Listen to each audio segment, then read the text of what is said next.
خالد بن ولید وہ عظیم سپہ سالار تھے جن کی بے مثال کامیابیوں کی وجہ سے رسول اللہ نے سیف اللہ یعنی اللہ کی تلوار کے لقب سے نوازا تھا۔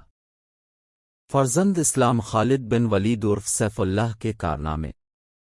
اگرچہ امت مسلمہ کی تاریخ فنون حرب اور جنگی کارناموں کی مثالوں سے بھری پڑی ہے، لیکن مغربی مورخین کی نظر اس پر کبھی نہیں پڑی۔ مورخین کو نپولین بوناپارٹ، جولیس قیصر اور چنگیز خان کے علاوہ کچھ نظر نہیں آتا۔ اگرچہ یہ جرنیل بھی اپنی جگہ فن حرب کے ماہر تھے اور انہوں نے بڑے بڑے دشمنوں کو شکست دی تھی، لیکن تاریخ اسلام کا ایک ایسا جرنیل بھی ہے جس کا تذکرہ دنیا کی جنگی تاریخ میں لازمی ہونا چاہیے۔ اس نڈر اور ناقابل شکست جرنیل کا نام خالد بن ولید ہے۔ خالد بن ولید کی بے مثال کامیابیوں کی وجہ سے رسول اللہ نے سیف اللہ یعنی اللہ کی تلوار کے لقب سے نوازا تھا۔ خالد بن ولید 6 صدی کے آخر میں قریش کے قبیلے بنی مخزوم میں پیدا ہوئے۔ اس قبیلے کے لوگ جنگجو تھے اور جنگی مقاصد کے لیے گھوڑے پالتے تھے۔ ابتدائی عمر سے ہی خالد نے فنون حرب، گھڑ سواری، تلوار و نیزہ بازی میں مہارت حاصل کر لی تھی۔ انہوں نے بہت جلد سیکھ لیا تھا کہ کس طرح اونٹوں کے ذریعے ریگستان کو جلد عبور کیا جا سکتا ہے اور کس طرح گھوڑوں کے ذریعے دشمن پر حملہ آور ہوا جا سکتا ہے۔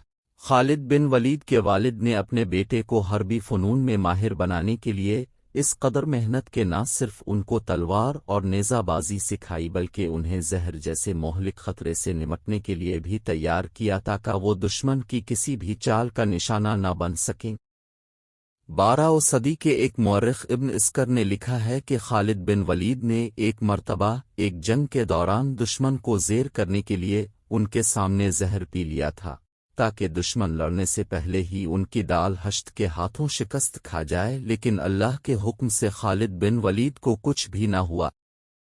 اسلام قبول کرنے سے قبل جنگ احد میں مسلمانوں کا شدید جانی و مالی نقصان بھی خالد بن ولید کی جنگی حکمت عملی کا ثبوت تھا، لیکن اسلام قبول کرنے کے بعد وہ نہ صرف مسلمانوں کے کمانڈر تھے بلکہ انہوں نے حضور کے حلقہ قرابت داروں میں بھی جگہ بنا لی تھی۔ اصل میں قبول اسلام کے بعد ہی خالد بن ولید کا جنگی کیریئر شروع ہوا تھا۔ جنگ موتہ میں جب رسول اللہ کے مقرر کردہ تینوں کمانڈر یک کے بعد دیگرے شہید ہو گئے تو ایسے کڑے وقت میں خالد بن ولید نے فوج کی کمان سنبھالی، 3000 شخصت خوردہ سپاہیوں کو ہمت دلائی اور اپنی بہترین جنگی حکمت عملی سے دشمن کے 20,000 سے زائد سپاہیوں کے لشکر کو شکست فاش دی تھی۔ خالد صلی اللہ علیہ وسلم بن ولید کی کمان میں مسلمانوں نے اس قدر جنگوں میں فتح حاصل کی کہ مسلمانوں میں یہ تاثر پھیل گیا کہ ہماری فتوحات صرف خالد بن ولید کی وجہ سے ہیں، اگر یہ نہ ہوں تو ہم شاید جنگوں میں ہار جائیں۔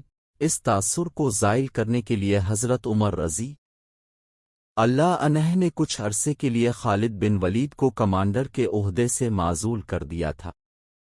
خالد بن ولید زندگی بھر شہادت کی خواہش دل میں لیے جنگوں میں لڑتے رہے۔ ان کے بدن کا کوئی حصہ ایسا نہ تھا جہاں تیر، تلوار، نیزے یا کسی دوسرے ہتھیار کا زخم موجود نہ ہو، لیکن انہیں شہادت نہ ملی۔ علماء کرام اس کی وجہ سے بتاتے ہیں کہ انہیں چونکہ سیف اللہ کا لقب دیا گیا تھا اس لیے انہیں میدان جنگ میں شہادت نصیب نہیں ہو سکی، کیونکہ کسی کو مجال نہیں کہ اللہ کی تلوار کو شکست دے سکے۔ زندگی بھر خالد بن ولید کے ہاتھ میں تلوار کا دستہ رہا اور وہ اللہ کی راہ میں جہاد کرتے رہے۔